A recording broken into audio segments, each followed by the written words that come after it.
Tu aimerais enfin comprendre les bases de l'islam et pratiquer avec confiance? Bienvenue dans Islami, ta formation pour approfondir tes connaissances et renforcer ta compréhension. Avec plus de 1000 vidéos sur la croyance, la jurisprudence, la langue arabe, la science du hadith et bien plus encore, tout est là pour t'aider à apprendre l'islam sérieusement. Abonne-toi dès maintenant sur i-islami.com. Assalamu alaikum wa rahmatullahi wa barakatuh. Dans cette nouvelle vidéo, nous allons définir ensemble la demande de secours. Al-istighatha. Nous diviserons cette vidéo en 3 parties. La première partie sera consacrée à la définition de l'istighatha dans la langue arabe et dans la terminologie islamique. Dans la deuxième partie, nous verrons ce qu'il faut absolument savoir à propos de l'istighatha en islam. Nous y verrons entre autres les différentes catégories de l'istighatha ainsi que leur jugement, les différences entre la demande de secours, al-istighatha, et l'invocation, ad-du'a, les différences entre la demande de secours, al-istighatha, et la demande de protection, al-isti'adha, ou encore les différences entre la demande de secours, al-istighatha, et la demande d'aide, al-isti'an. Dans la troisième et dernière partie, nous verrons 6 bienfaits de l'istighatha dans la vie du croyant. Sans perdre plus de temps, on passe à l'explication. يرفع الله الذين آمنوا منكم والذين أوتوا العلم درجات والله بما تعملون خبير. بسم الله والحمد لله والصلاة والسلام على رسول الله وعلى آله وأصحابه ومن والاه. أما بعد. La définition du mot istighatha dans la langue arabe. L'origine du mot istighatha vient de 3 lettres. Rayn, wa, tha, qui forme le verbe rawatha, qui signifie de secours ou une aide en cas de détresse. Quant au mot istighatha, il signifie demander de secours à quelqu'un. La définition dans la terminologie islamique. Dans la terminologie islamique, al-istighatha consiste à demander secours lorsque nous sommes en détresse ou dans une situation difficile. Cheikh al-Islam Ibn Taymiyyah a dit l'istighatha est la demande de secours pour lever une situation de détresse. Fin de citation. Les types de demandes dans la langue arabe. Dans la langue arabe, il y a 3 types de demandes. Il est important pour le musulman de les différencier, car ces demandes peuvent avoir des jugements différents en fonction de celui qui demande et celui à qui on demande. La demande de celui qui est au-dessus à celui qui est en dessous. On appelle cela en arabe un ordre, al-amr, comme le roi qui demande une chose à ses sujets. La demande de celui qui est en dessous à celui qui est au-dessus. On appelle cela une invocation, ad-du'a. Nous comprenons donc que lorsqu'Allah Azza wa Jal demande quelque chose à ses serviteurs, il leur donne. Et lorsque les serviteurs demandent quelque chose à Allah, ils invoquent la demande à celui qui est égal.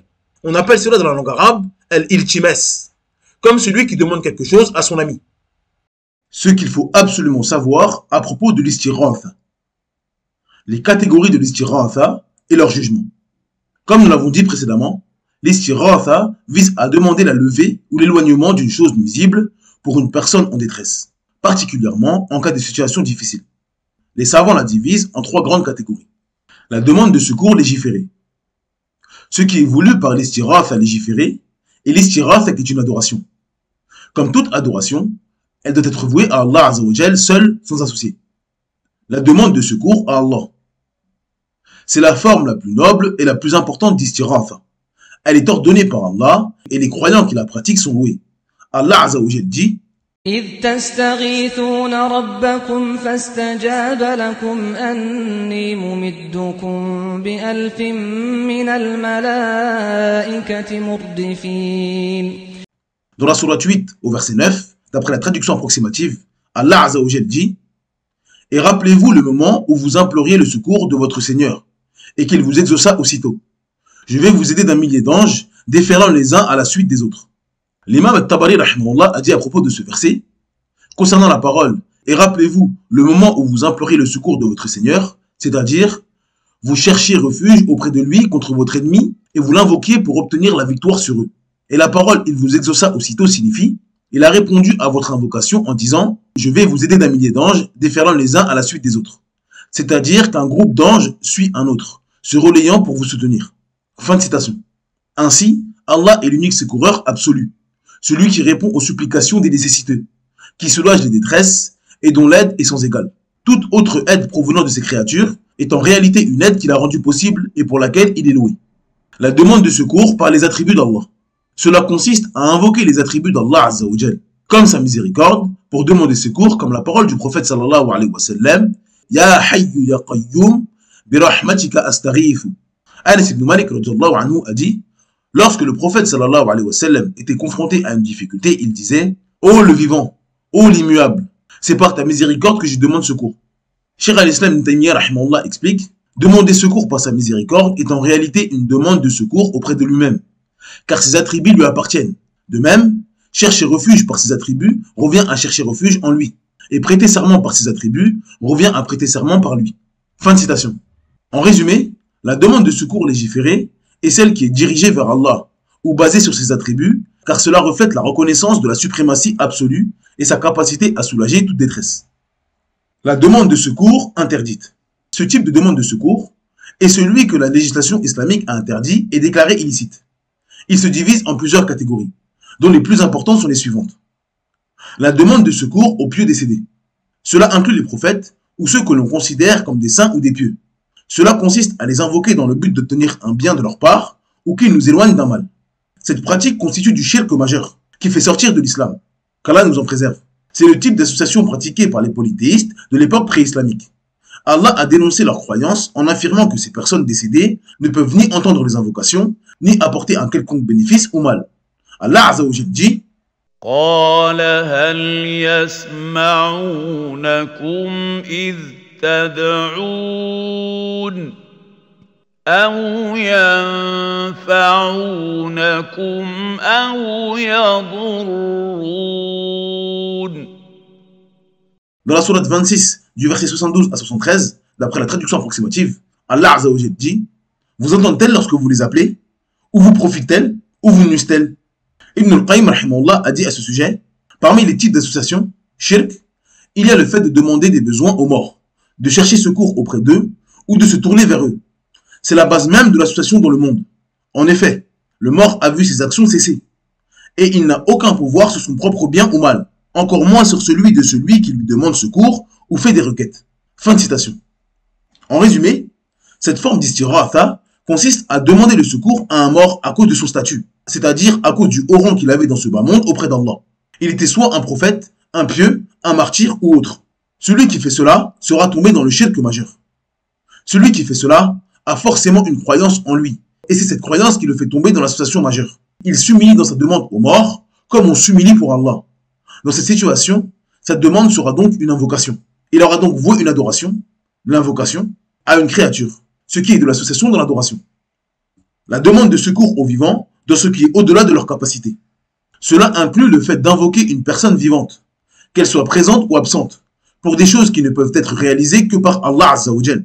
Cela constitue également un shirk majeur, car cela revient à attribuer à un autre qu'Allah une capacité qui lui est exclusive. Soit il croit que cette créature a la capacité de l'aider dans une chose que seul Allah Azza wa Jal peut faire, comme celui qui est en détresse et demande à une créature de lui envoyer des anges pour l'aider. Il aura fait de l'association dans la seigneurie, car il aura mis une créature au même niveau qu'Allah Azza wa Jal dans une chose spécifique à Allah. Soit cette créature à qui il a fait sa demande est absente. Dans ce cas-là, il sera tombé dans l'association dans les noms et attributs d'Allah Azza wa Jal. Il aura fait une demande à une créature absente pour qu'elle le sorte de la détresse.